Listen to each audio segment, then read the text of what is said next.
गड़ी खुदा बख्श में बेनज़ीर भुट्टो की 18वीं बरसी पर जलसे से खिताब में बिलावल भुट्टो जरदारी ने कहा कि सदर जरदारी ने चीन से वो तैयारे मंगवाए। इसने भारत के 6 जहाज गिराकर जंग में कामयाबी हासिल की है। मई में होने वाली शिकस्त को भारत अभी तक हजम नहीं कर पा रहा। बिलावल भुट्टो ने कहा कि अब तो मोदी हमारे फील्ड मार्शल का नाम सुनकर छुप जाता है। एक साल के दौरान बड़ी कामयाबी यह है कि फौज और कौम ने भारत को जंग के मैदान में शिकस्त दी है। मजीद कहा कि जंग में फतह पूरे पाकिस्तान की जीत है। इसके बाद दुनिया भर में कबूलियत मिली। जंग में जीत गड़ी खुदा बख्शी कुर्बानियों के बगैर मुमकिन नहीं थी, क्योंकि पाकिस्तान इन्हीं कुर्बानियों की वजह से एटमी कुव्वत बना।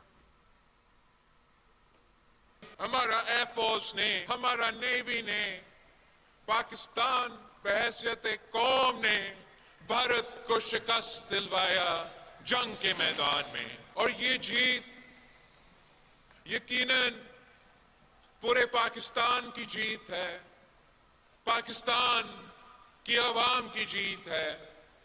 इस जीत के बाद पाकिस्तान को दुनिया भर में कबूलियत मिली है।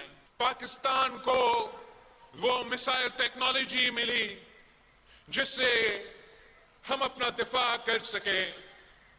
और ये सदर जरदारी ही था जिसने चीन से वो हवाई जहाज मंगवाए थे जिन्होंने भारत के 6 जहाज गिरा के इस जंग में कामयाबी हासिल की। और सबसे बढ़कर वो पाकिस्तान और चीन की दोस्ती जिसकी बुनियाद कायदे अवाम शहीद जुल्फिकार अली भुट्टो ने रखा, जिसको शहीद मोहतरमा बेनज़ीर भुट्टो ने आगे लेके चला, और जिसने सदर जरदारी ने सीपैक की बुनियाद रख के उस दोस्ती को कहां से कहां के ले गया। और जिसके नतीजे में जो पाकिस्तान की जीत हासिल हो चुकी है उसकी अभी तक भारत हजम नहीं कर सके, वो हजम नहीं